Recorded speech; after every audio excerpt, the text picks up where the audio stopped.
Case is erupted in the ruling party ZANU-PF. Panguva ine pane speculations nemarumors ari kutenda chinokwa kunzi at the moment VP Konsano Chiwenga and Sanyatwe panguva ino chinokwa kunzi vari panguva yakaoma tiri kunzwa nhau dzama-assassination attempts nezvimwe zvakadaro. Panguva ino tinoona kunzi Philip Valerius Vanda anozikamwa kuti kumarumors kuti he was promised to be one of the vice presidents aiwa mugovernment the new Zviganandas. Panguva ine kunokwa kunzi this guy akangomeka any mistake just to oppose the 2030 Zvigananda anobva tojoina the crew yana VP Constantino Chiwenga yama-attacks. Zara kuna mashoko anotogwa panapa naIsaac Makomichi anyatsotaura kuti Zvigananda havambodi chinhu chakanaka.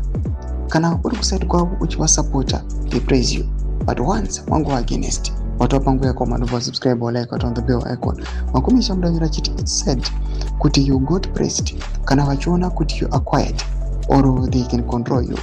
VP Chiwenga nemamwe magenerals aya aitombokuziwa, but once vangoona kuti you don't want to be controlled unoitwa mandu.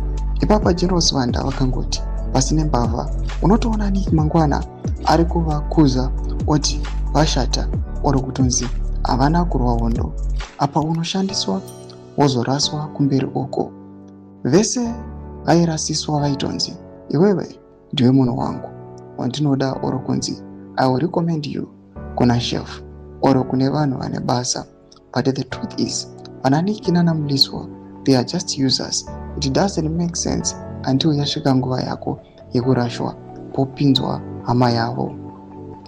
Regai ndichinyarara mungazoti Isaac Makomichi anotaurisa, but pafeya chaipo musabatwa kumeso nana Nick Mangwana nanaTemba Muliso avo.